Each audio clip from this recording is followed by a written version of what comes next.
Kenapa? Oke, tepuk tangan untuk Romo Kris. Kenapa saya katakan seperti itu? Karena waktu kita OGF di Bandung bulan Mei, saya iseng saja mengajak Romo. Di balik salib, kita takut. Lalu kita juga kemudian bisa meninggalkan Tuhan sewaktu-waktu. Dan judi online. Maka saya mengajak orang muda Katolik berhadapan dengan orang muda Katolik sedekenat NTB. Pada awalnya saya berpikir cumanlah sebuah program unggulan BPU Dekenat. Tapi setelah kita memulai melakukan kegiatan ini dan membayangkan penutupnya, lalu saya berpikir dan merefleksikan, ini bukan hanya sekedar sebuah program unggulan kita, tapi ini adalah rencana unggulan dari Allah untuk menunjukkan bahwa orang muda NTB ada di hati Allah melalui gereja lokal Keuskupan Denpasar, melalui konferensi Wali Gereja Indonesia.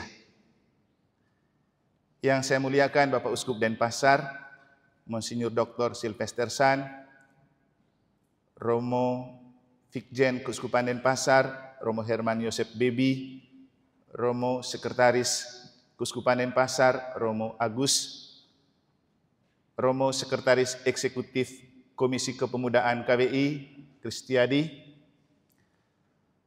para Romo Sedekenat NTB, para suster, frater, Bapak Pembimas bersama timnya dari Kementerian Agama, umat Dekenat NTB yang direpresentasikan oleh umat Paroki Sang Penebus Sumbawa Besar yang hadir, rekan-rekan muda, semuanya yang saya kasihi dalam Tuhan. Kenapa saya mengatakan bahwa ini JOMK yang bukan sekedar sebuah program unggulan di Dekenat kita, tapi sebuah perhatian unggulan dari Tuhan untuk menunjukkan bahwa orang muda memang tulang punggung gereja dan masa depan gereja. Karena itu Tuhan memberikan waktu yang indah untuk kita bisa merayakan JOMK kali ini. Karena ini bukan hanya pertemuan atau perjumpaan biasa, sangat luar biasa. Pertama sekali kalau kita membayangkan, kita awali dengan misa pembuka pas hari raya kelahiran Yohanes Pembaptis dan akan kita tutup pada hari raya Hati Kudus Yesus. Langka terjadi seperti ini.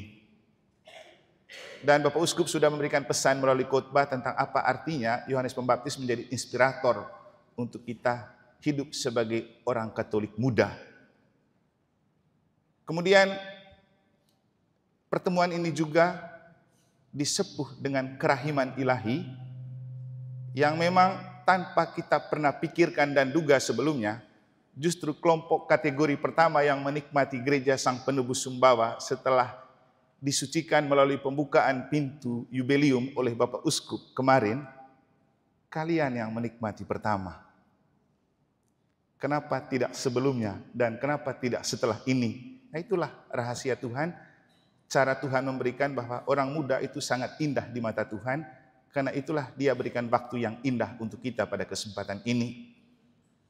Itu dalam konteks gereja lokal Keuskupan Denpasar. Dalam konteks KWI, tentu tidak mudah mendatangkan sekretaris eksekutif Komisi Kepemudaan KWI untuk lingkup seperti ini. Dulu kita JOMK Keuskupan saja belum tentu dihadirikan, tapi kali ini sekretaris eksekutif Komisi KWI bisa hadir. Dan ini adalah perjumpaan yang sangat komplit menurut saya. Dari Kuria Keuskupan Denpasar juga komplit, Bapak Uskup, Fikjen, sekretaris. Apa yang mau ditampakkan dan ditampilkan? Inilah gereja sinodal, kita mulai dengan solid ke dalam, baru solider keluar. Dan kehadiran Bapak Uskup dan para Romo sudah cukup untuk menunjukkan kepada teman-teman muda, inilah gereja sinodal, gereja yang berjalan bersama. Dan hari ini juga Romo-Romo sedekenat NTB hadir untuk memberikan dukungan dan perhatian bahwa orang muda itu penting untuk gereja dan perlu dipersiapkan untuk masa depan gereja. Maka pada tempat pertama kita bersyukur kepada Tuhan karena Tuhan telah memberikan waktu yang indah ini untuk kita mengalami perjumpaan justru pada jumpa orang muda Katolik sedekenat pada kesempatan ini. Kalau Tuhan sudah begini rasa cintanya untuk kita orang muda, pertanyaan selanjutnya, bagaimana saya membalas cinta Tuhan? Yang pasti cinta Tuhan jangan dijadikan bertepuk sebelah tangan. Kegiatan ini sejatinya dimunculkan sebagai sebuah program unggulan karena bertolak dari kerinduan bersama. Setelah kita melalui masa COVID, orang muda rindu untuk berjumpa dalam sebuah perjumpaan. Maka dalam kondisi kerinduan seperti itu, ketika menyusun program di Kuskupan, kita bersama-sama bersepakat untuk mengadakan JOMK Dekenat. Itulah kenapa ini terjadi.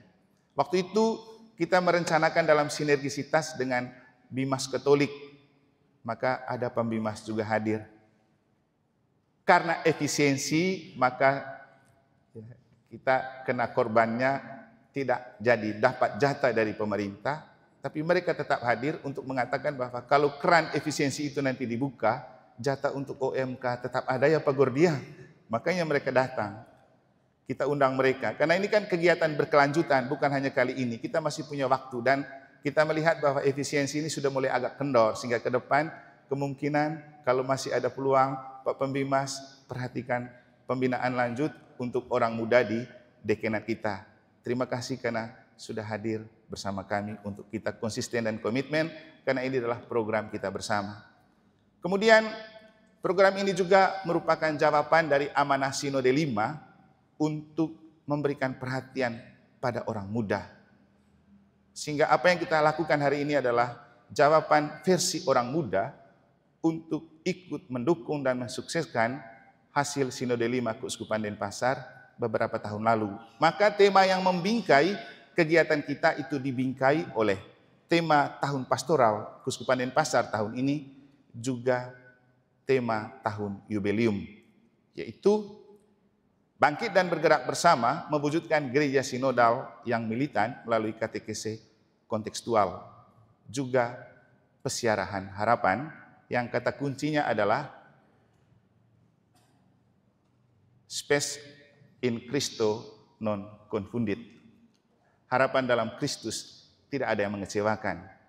Dan gereja lokal Keuskupan Denpasar melalui Dekenat NTB cuma menabuh harapan untuk orang muda, diberi harapan bahwa kamu itu bekal dan modal untuk gereja ke depan. Makanya kegiatan ini dilakukan untuk kamu punya iman yang militan. Sesuai dengan arah Keuskupan kita, orang muda harus punya iman yang militan.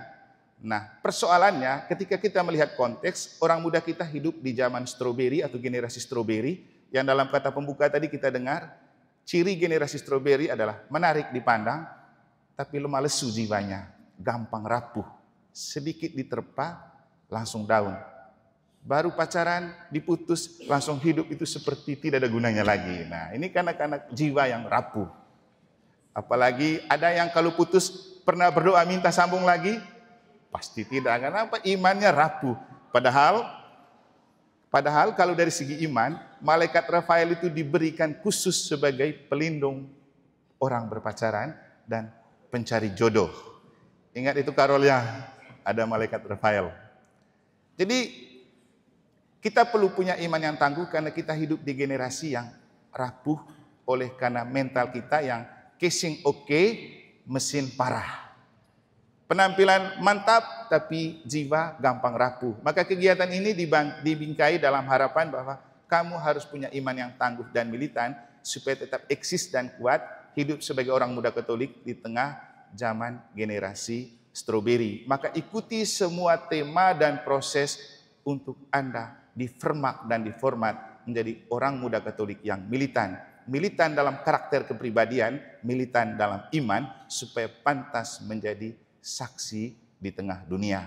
Maka pada kesempatan ini, selaku Deken NTB atas nama teman-teman Romo, pertama bersyukur kepada Tuhan karena Tuhan memberikan waktu yang terindah untuk kita bisa berjumpa kali ini.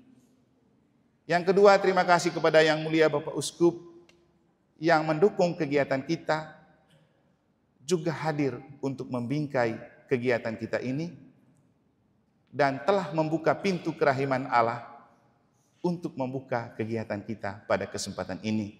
Lagi-lagi kita tidak pernah merencanakan dan merancangkan ini, tapi memang rancangan Tuhan yang selalu lebih indah untuk kita.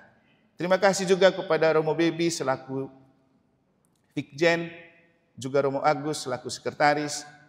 Seperti yang saya katakan, Bapak Uskup dan para Romo Kuria ini komplit hadir pada kesempatan ini karena mau mengajarkan kepada kita orang muda, gereja sinodal memang harus solid ke dalam, baru kita solider keluar. Terima kasih juga kepada Romo Kristiadi yang sudah rela datang.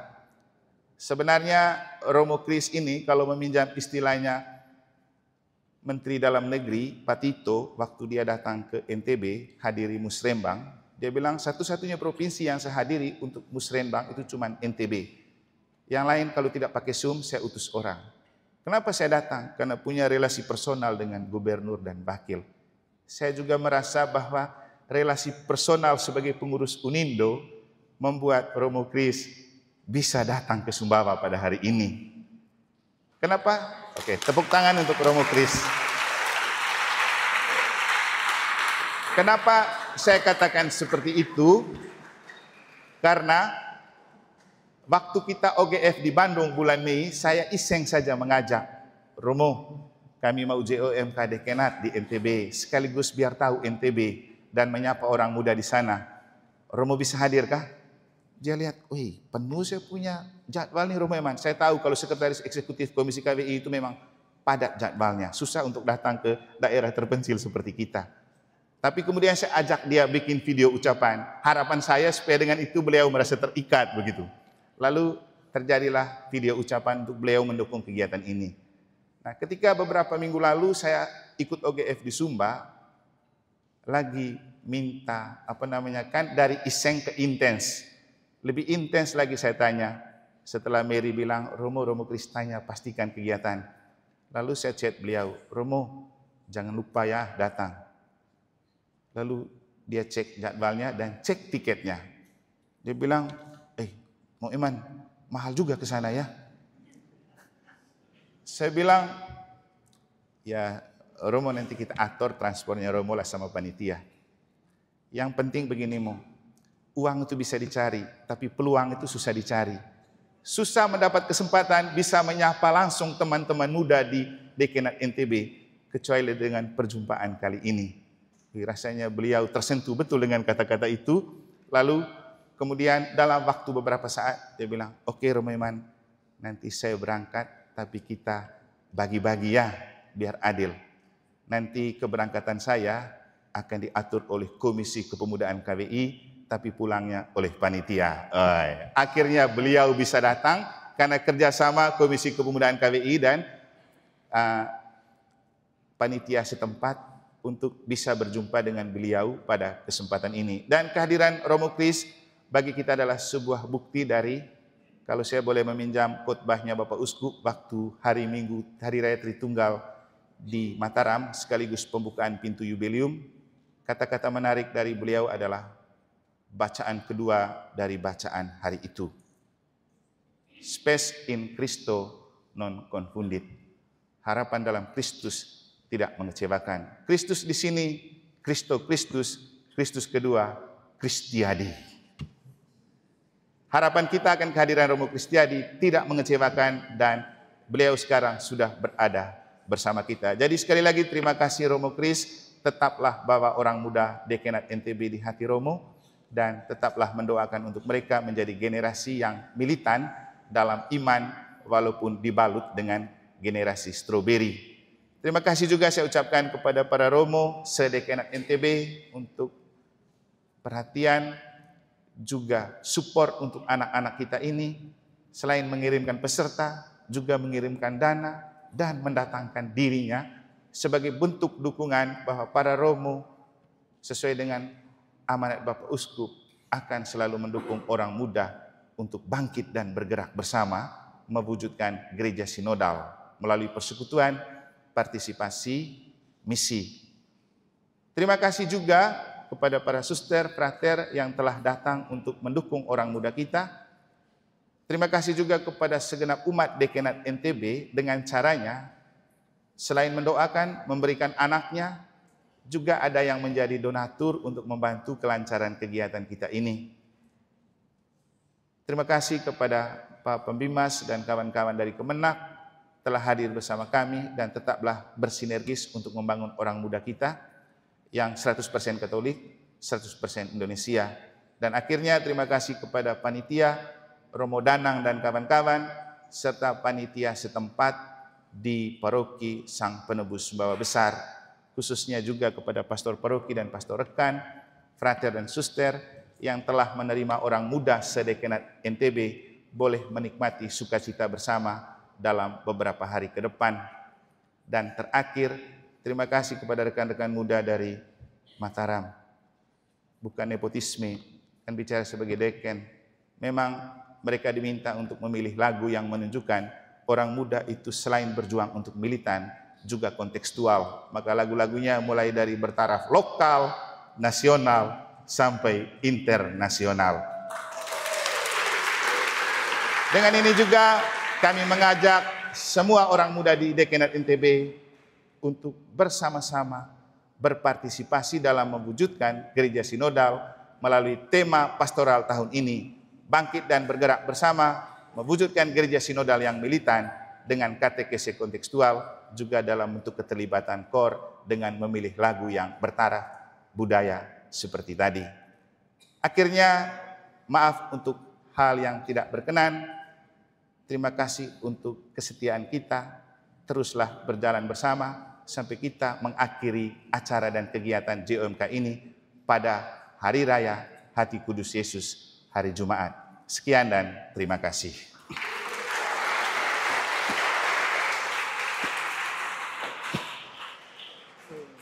Sambutan dari Sekretaris Komisi Kepemudaan KWI, Romo Kristiadi.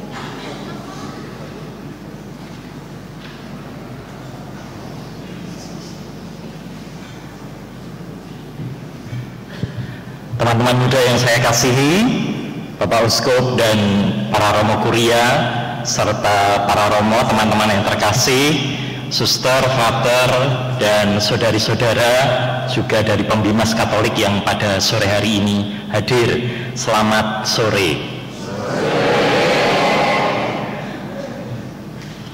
Teman-teman yang terkasih, tadi sebelum misa saya sempat bertelepon dengan Monsinyur Pius Riana Prabdi, Ketua Komisi Kepemudaan Konferensi Wali Gereja Indonesia.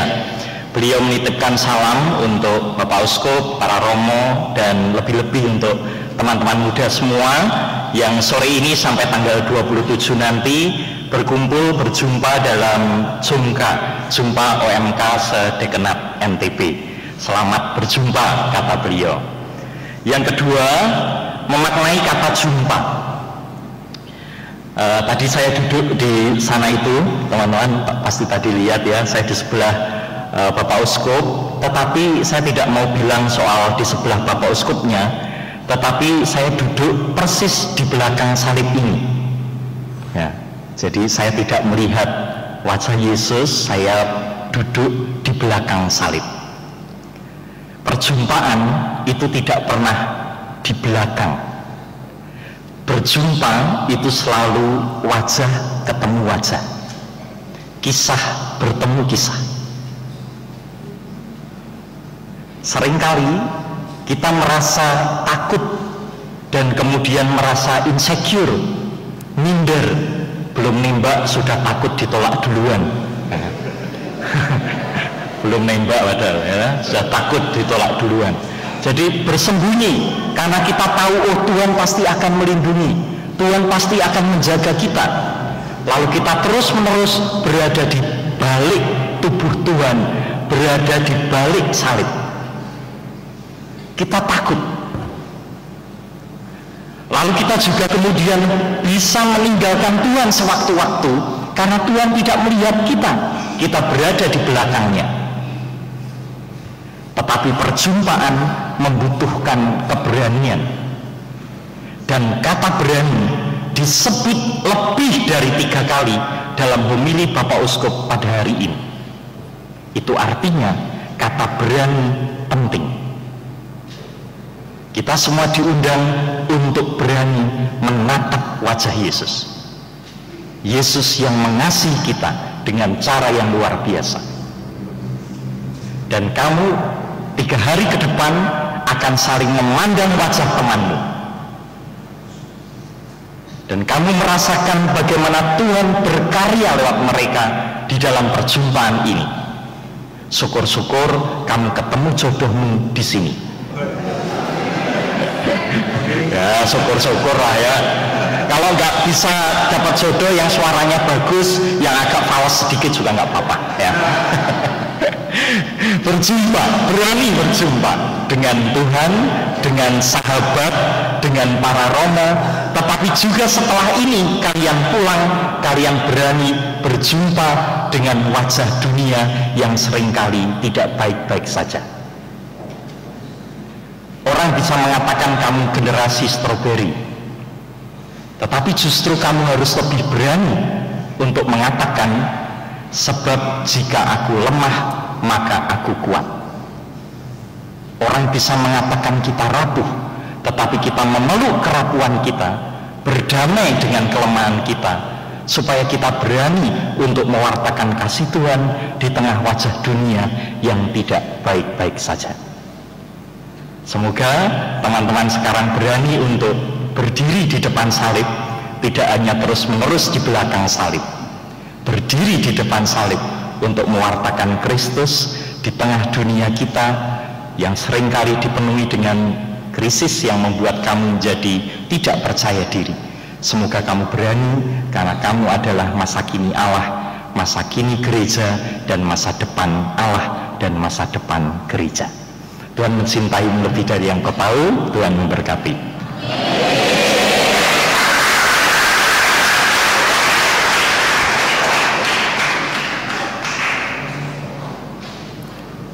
Selanjutnya sambutan yang mulia Bapak Uskup Denpasar Monsinyur Dr. Sylvester San.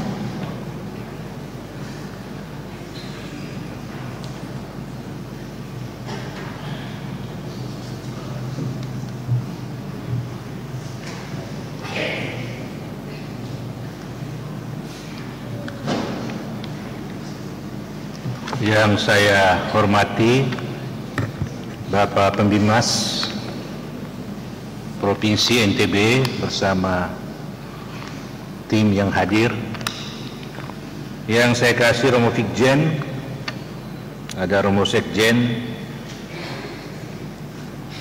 yang juga saya kasihi Ketua Komisi Sekretaris Komisi Kepemudaan KWI Romo Kris, yang juga saya kasih Ketua Komisi Kepemudaan Keuskupan Denpasar, Pastor Deken NTB, para pastor paroki, para suster, pastor-pastor rekan, frater, dan orang muda Katolik sedekenat NTB yang saya banggakan. Selamat sore, salam sehat dan salam sejahtera untuk kita semua. Harap Anda semua masih bisa bersabar, karena saya bicara terakhir di sini. Besok dan lusa sudah tidak ada lagi, karena tidak mengikuti acara ini seluruhnya. Jadi bersabar, mungkin pembicaraan saya agak panjang. Kalau pendek juga, ya bersyukurlah. Pertama, saya menyambut gembira kegiatan JOMK Dekenat Nusa Tenggara Barat yang diselenggarakan di Prokisan Penebus Sumbawa Besar ini. Orang muda adalah generasi masa kini dan masa depan.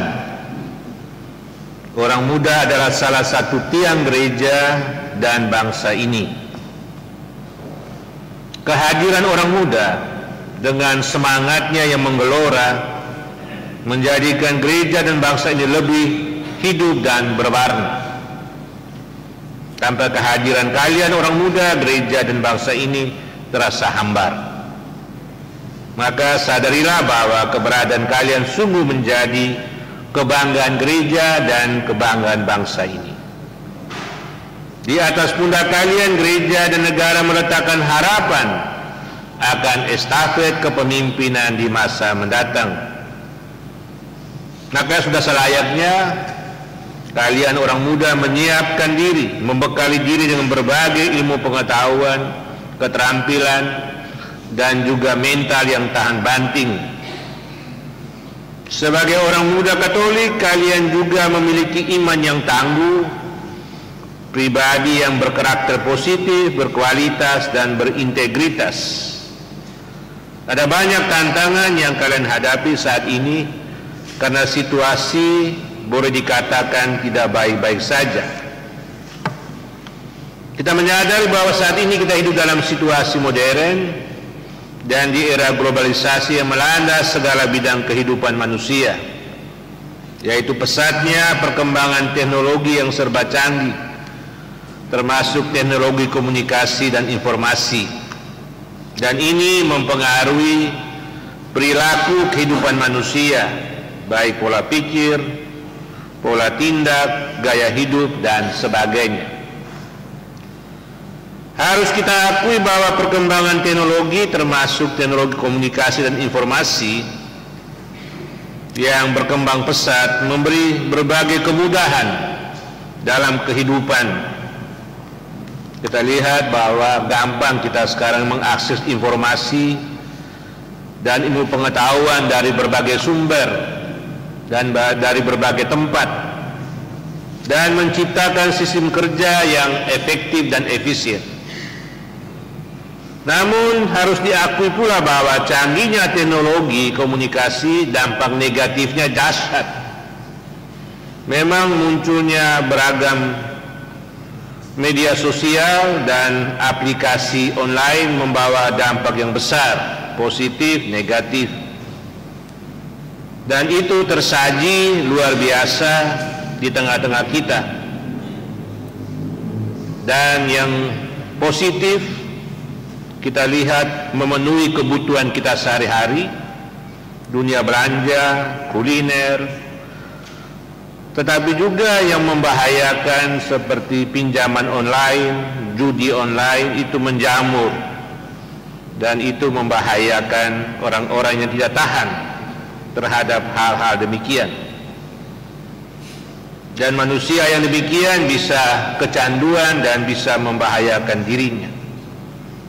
Juga banyak orang yang stres hingga bunuh diri karena terlilit pinjaman online dan judi online. Maka saya mengajak orang muda Katolik berhadapan dengan media sosial, media online, dan sebagainya itu supaya bijaksana menggunakannya agar tidak terjerumus di dalamnya. Dan dalam hal ini juga saya kira bukan hanya orang muda, orang-orang tua juga jangan sampai terjerumus melalui media sosial, media online. Kami juga para imam, klerus juga demikian. Jangan sampai membahayakan hidup para imam, hidup kaum selibat itu.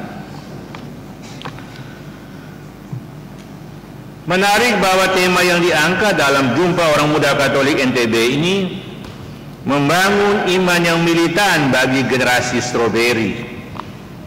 Tadi sudah disampaikan bahwa generasi stroberi itu adalah generasi yang dianggap mudah terpengaruh, sensitif, kurang tangguh menghadapi tekanan dan tantangan hidup. Karena analogi buah stroberi yang mudah rusak, lembut, dan sensitif terhadap tekanan dari luar. Pertanyaannya, apakah generasi muda Katolik identik dengan buah stroberi yang mudah rusak, sensitif, dan lembek? Saya kira gereja menghendaki generasi muda Katolik tidak menjadi seperti itu. Anda harus menjadi seperti pohon kelapa. Ya, saya harap itu menjadi pohon kelapa. Pohon kelapa dikenal sebagai salah satu tanaman paling serbaguna. Dari akar sampai daunnya, hampir seluruh bagian dari pohon ini dimanfaatkan untuk kehidupan manusia. Tidak heran kalau kelapa sering dijadikan simbol ketahanan, kebijaksanaan, dan kaya manfaat. Filosofi kelapa bukan hanya soal daya gunanya, tetapi juga bagaimana dia tumbuh tinggi, kuat, dan mampu bertahan di segala kondisi. Dia menjadi simbol kehidupan yang utuh, tinggi dalam cita-cita, kokoh dalam prinsip, dan bermanfaat dalam tindakan. Karena kita lihat pohon kelapa itu tumbuh tinggi, menjulang ke atas, namun akarnya tetap tertanam kuat di tanah. Filosofi ini mencerminkan pentingnya orang muda Katolik memiliki iman yang kuat dan tangguh, mimpi yang tinggi, tetapi tetap berpijak pada nilai-nilai dasar kehidupan dan nilai-nilai iman yang perlu dihayati. Bapak Ibu, saudara-saudari, rekan-rekan imam, orang muda Katolik Dekanat NTB yang saya kasih, selaku uskup pimpinan gereja lokal Kusupan dan Pasar, saya memberikan apresiasi tinggi kepada Pastor Dekan NTB beserta para imamnya yang menyelenggarakan Jumpa Orang Muda Katolik Sedekanat NTB. Semoga perjumpaan ini mampu melahirkan para pemimpin gereja dan bangsa yang beriman tangguh, berkualitas, dan berintegritas. Saya juga mengucapkan terima kasih kepada Sekretaris Komisi Kepemudaan KWI, Romo Kris, yang sudah hadir dan menjadi narasumber di kegiatan Jumpa Orang Muda di Dekanat ini. Saya juga mengucapkan limpah terima kasih kepada Romo Fikjen dan juga Pusat Pastoral, Komisi Kepemudaan, Pastor Paroki Sumbawa Besar, Pastor Rekan, dan semua rekan-rekan imam yang hadir, biarawan-biarawati, para donatur, DPP, DKP, serta segenap umat Paroki Sumbawa Besar yang dengan caranya masing-masing turut menyukseskan kegiatan Jumpa Orang Muda Katolik Dekanat NTB ini. Dan kita tahu bahwa kita menyelenggarakan Jumpa Orang Muda Katolik belum itu dalam lingkaran tahun jubileum 2025. Semoga tahun jubileum yang kita rayakan ini membangkit ke dalam diri kita semangat pesiara pengharapan dan kerinduan akan harta surgawi. Kita semua dipanggil untuk terus memiliki pengharapan dalam segala situasi kehidupan, karena memang pengharapan dalam Kristus itu tidak mengecewakan. Terima kasih kepada semua pihak yang hadir, yang memberi perhatian bagi Jumpa Orang Muda ini, termasuk Pembimas Katolik bersama timnya yang hadir juga pada kesempatan ini. Terima kasih kepada panitia dan juga kepada mereka yang aktif dalam urusan misa pada sore hari ini, kepada orang muda Katolik yang menjadi kor paduan suara pada sore hari ini, dan semua mereka juga yang akan terlibat aktif dalam kegiatan-kegiatan selanjutnya. Terima kasih. Akhirnya kepada semua peserta saya mengucapkan selamat melaksanakan Jumpa Orang Muda Katolik. Semoga Jumpa Orang Muda Katolik ini menjadi perjumpaan yang berkualitas, bukan hanya sekedar euforia yang hanya menghasilkan kegembiraan dan semangat sesaat. Semoga dalam Jumpa Orang Muda Katolik ini kalian orang muda mampu membangun solidaritas dan persaudaraan sejati, menemukan jati diri kalian sebagai generasi penerus yang memikul tanggung jawab untuk menjadikan gereja dan bangsa ini tetap tegak berdiri dari waktu ke waktu. Terima kasih, Tuhan memberkati kita semua.